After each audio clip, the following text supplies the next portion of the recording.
नमस्कार दोस्तों, जैसा कि मैंने आपसे कहा था कि मैं आपको बाल्फर वर्सेस बाल्फर की जो केस है उस केस के बारे में जो भी केस डिटेल है वो आपको मैं बताऊंगा।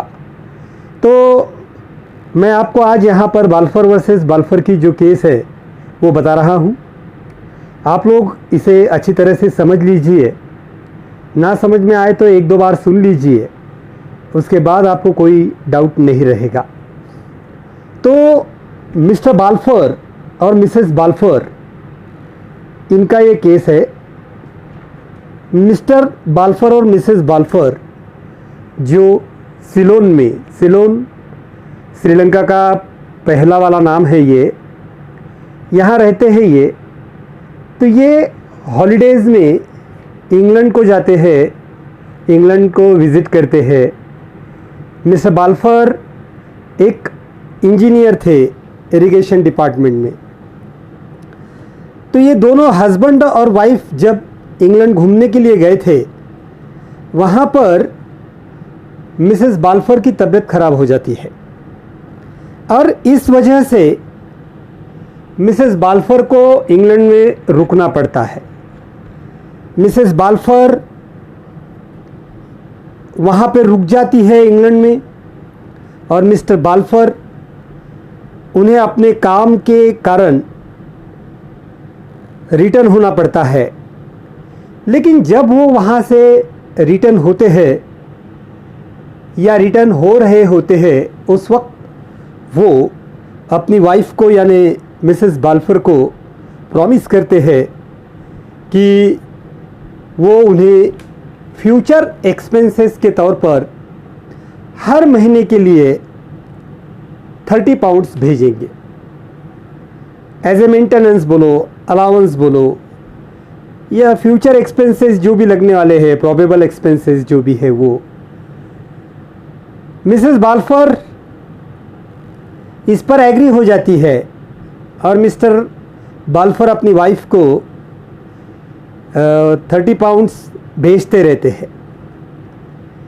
बाद में किसी कारणवश दोनों का झगड़ा हो जाता है। इनका डाइवोर्स भी एक्चुअली बाद में हो गया था, लेकिन हम लोग उस केस के बारे में यहाँ पर कुछ डिस्कस नहीं कर रहे हैं।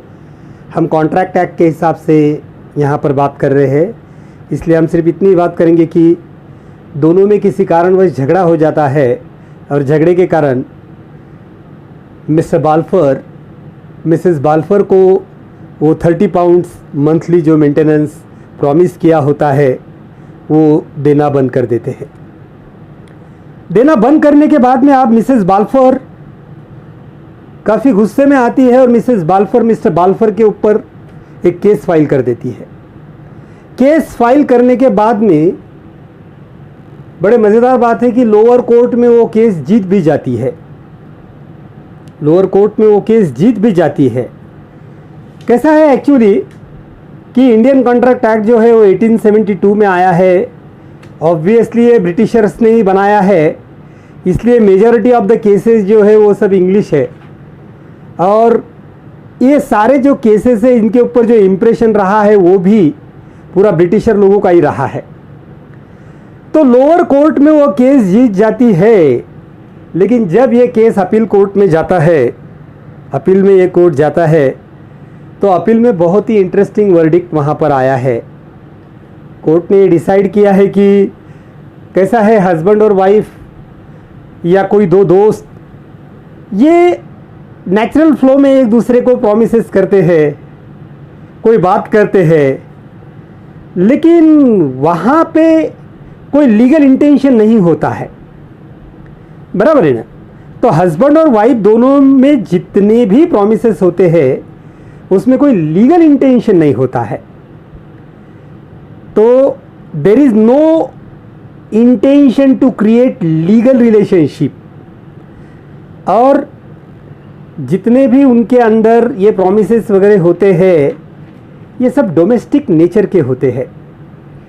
अगर हस्बैंड वाइफ या वाइफ हस्बैंड एक दूसरे को ऐसे प्रॉमिसेस करते हैं दिन भर में बहुत सारे, अगर वो फुलफिल नहीं कर सकते हैं तो कोर्ट में तो केसों का ढेर लग जाएगा। इसलिए डोमेस्टिक नेचर के जो एग्रीमेंट्स होते हैं, जहाँ पे there is no intention to create legal relationship होता है, कोर्ट ने ये कहा कि it was not a contract, ये कोई कॉन्ट्रैक्ट नहीं था, it was only a domestic agreement. और कोर्ट ने यह भी माना कि there is no legal enforceability, वहाँ कोई लीगल एनफोर्सेबिलिटी नहीं है। तो दोस्तों ये था बाल्फर वर्सेस बाल्फर का केस। हम आपको करीबन 10 इम्पॉर्टेंट केसेस जो है इंडियन कॉन्ट्रैक्ट एक्ट 1872 में, उन सब के बारे में डिटेल में बताएंगे। साथ ही साथ में एग्जामिनेशन पॉइंट ऑफ व्यू आपको किस तरह से जवाब वगैरह लिखना है ये भी हम लोग बताएंगे। मैंने कल ही एक वीडियो बनाया था जिसके अंदर मैंने एग्जामिनेशन पॉइंट ऑफ व्यू इसी केस को डिस्कस किया था। और as I have promised you yesterday that I will tell you in detail the Balfour versus Balfour case. Today I have kept my promise and I have told you the entire case that is before you. Okay, तो दोस्तों इसी तरह से और बाकी के सारे cases, उसके बारे में सारे इम्पोर्टेंस हम बताते रहेंगे। मेरा चैनल आपको सब्सक्राइब करना है, वीडियो को लाइक करना है, शेयर करना है, और कमेंट्स बॉक्स में आपको ये वीडियो कैसा लगा ये कमेंट्स भी करना है। Hope you like the